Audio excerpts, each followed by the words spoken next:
Hey everybody! So another day in Japan. Today we got up very early and took the bus from Takayama to Shirakawa-go.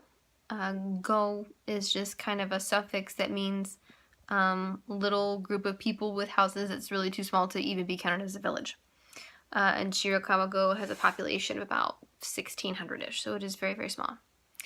The bus ride was about 1 hour, and it was absolutely incredibly beautiful. I got a particularly good video of it. The leaves are just starting to turn, so a majority are green, but probably 20% of them are starting to turn colors. It was just absolutely a gorgeous drive. We had a beautiful day all day. It was very warm and sunny, which was a little bit unfortunate because we had all packed gloves and scarves and jackets and umbrellas expecting it to be cold and rainy, because that's what our guide told us it would do since we were up in the mountains. And it didn't. We had a beautiful day all day. We hung out in Shirakawa-go for about 3 hours. There's not a tremendous amount there. We took a bus up to kind of a lookout point, and it was an incredible view. And then half of us took the bus down, back down the hill. The other half of us walked. It was a beautiful walk in the shade and just fresh mountain air. It was really, really incredible. They're just kind of out in the middle of nowhere. Apparently they have one physician in the entire village, or in the entire Go, and one dentist in the entire Go, and that's kind of it. And if you need any care beyond that, then you have to drive to Takayama, which is almost an hour drive. So we got to tour one of the houses there. These are the praying hands houses. So the roofs have incredibly steep pitches on either side. That way the snow in the winter falls off, and what stays on the load is kind of balanced. And so the roofs are really, really, really tall and super steep on both sides. And they're all made of reeds bound together. And there's some witch hazel in there as well. And no nails are used. It's all by rope. But they can withstand many, many tons of snow, since they do get heavy snow up in the mountains there. And it was really cool. We got to see pictures of, they still maintain the roofs in the traditional way where basically all the village works together, or all the Go works together. And when it's time to change out the reeds on a roof, everybody just comes together and climbs up on the roof and tears it all down and then puts more back up, all by hand, which is really incredible.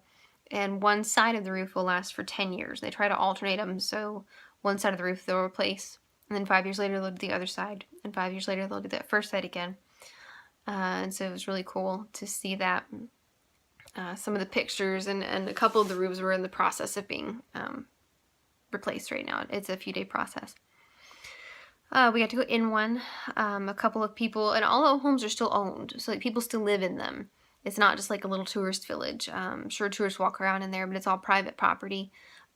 Basically, the people who own these homes have said that they will never sell and they will never rent, and they're going to keep passing these homes down in their families. But a couple of them have opened up their homes, or parts of them, so that tourists can come in and walk around, and they still have part of it blocked off as a private area where their living quarters are.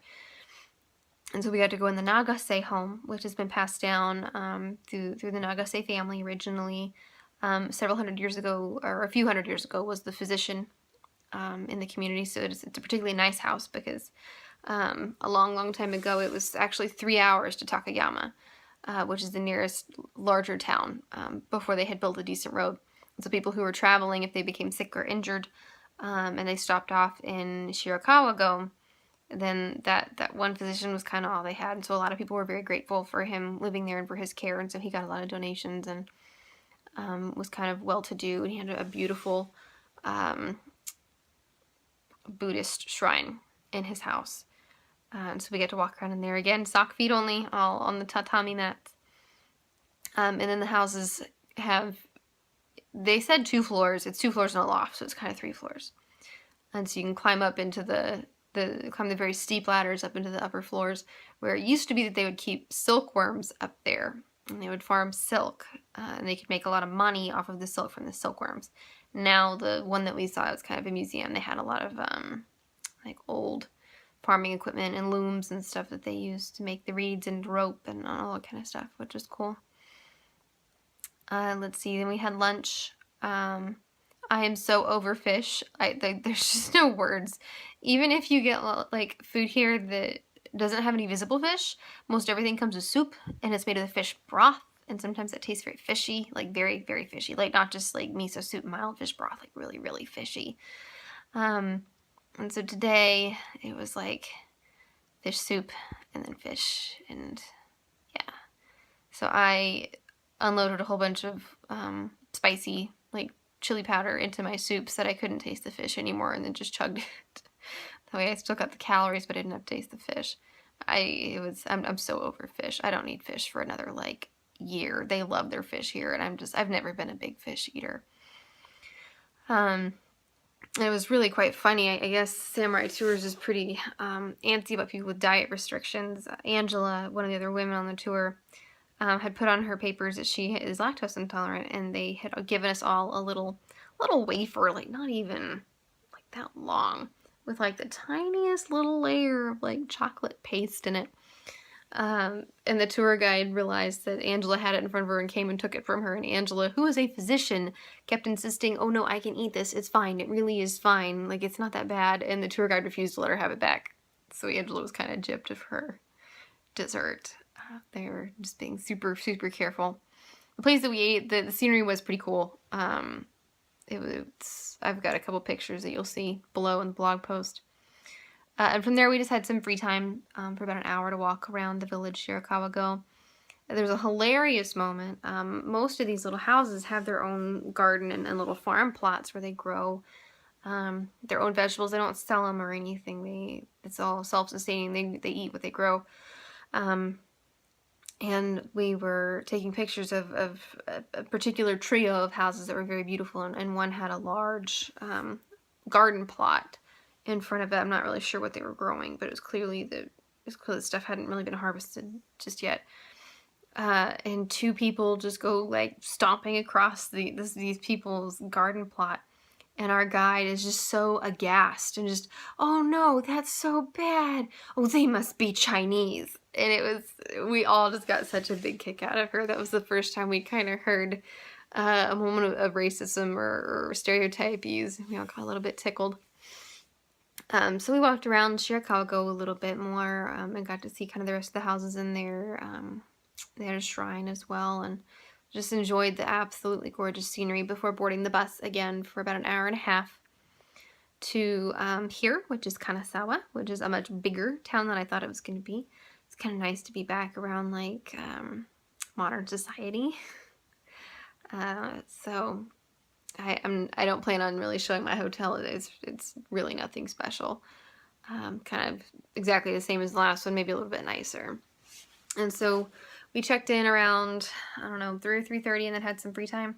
So I went with Angela, Christina, and Paul to the geisha district, of which Kanazawa has 3. It's kind of famous for them. And we wandered the geisha district for a little bit, saw a lot of young ladies walking around wearing kimonos. Wandered in a few shops. Kanazawa is famous for gold flakes, and so they have a shop completely dedicated to like just anything you can imagine, only like covered in gold leaf or gold flecks. They sell soft serve ice cream that has just a gold leaf like molded to the top of the ice cream. It's like $9, which is ridiculous. It's just straight up vanilla ice cream. So we saw that, and we totally just accidentally stumbled into this. We saw a poster on a wall that I wandered over and started reading for a tea house that is open to foreigners. Apparently it's very, very difficult if you're a foreigner to get into tea houses. Like they really only allow clientele like through connections. Like you have to know somebody who knows somebody who knows somebody to be able to get in.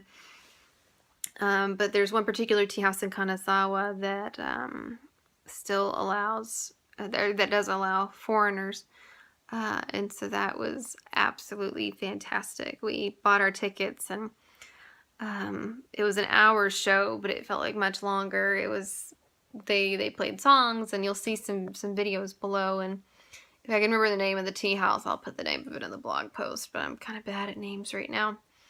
And it was just an hour of kind of watching the geishas do something or sing a song or dance, and then the landlady, Lady Baba of the tea house, would come out and kind of talk to you about what was going on, and the kind of some stuff behind geisha culture, and It was really, really amazing. It might have been the highlight of my tour. It was right up there with getting to see Sailor Moon the musical.